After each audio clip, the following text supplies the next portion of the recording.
आपकी पत्नी आपका इनकम टैक्स बचा सकती है, लेकिन कैसे? आइए जानते हैं इस वीडियो में।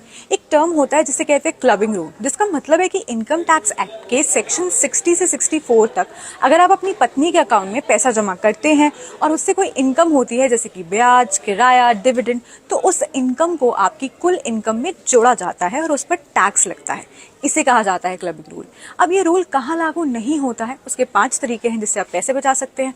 और वीडियो के आखिरी में मैं आपको एक बड़ा सा ट्रिक बताने वाली हूँ जो आपके जरूर काम आने वाला है।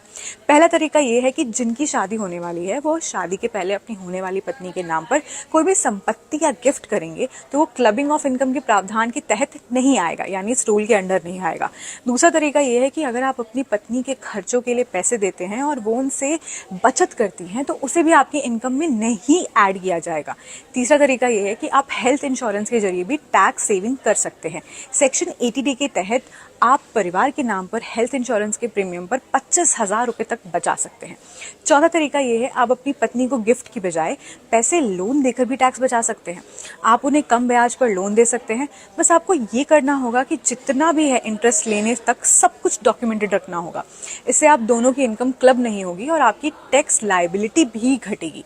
अब जो 5वां तरीका है वो ये है कि आप निवेश के लिए जॉइंट अकाउंट भी खोल सकते हैं। बस प्राइमरी होल्डर वो होना चाहिए जिसकी जो टैक्स लायबिलिटी है कम है, क्योंकि जॉइंट अकाउंट में ब्याज पर टैक्स लायबिलिटी प्राइमरी होल्डर के हाथों में ही होती है। और जिस बड़े ट्रिक की मैं बात कर रही थी वो ये है कि अगर आपका घर पत्नी के नाम पर है तो आप उन्हें किराया देकर HRA का फायदा ले सकते हैं।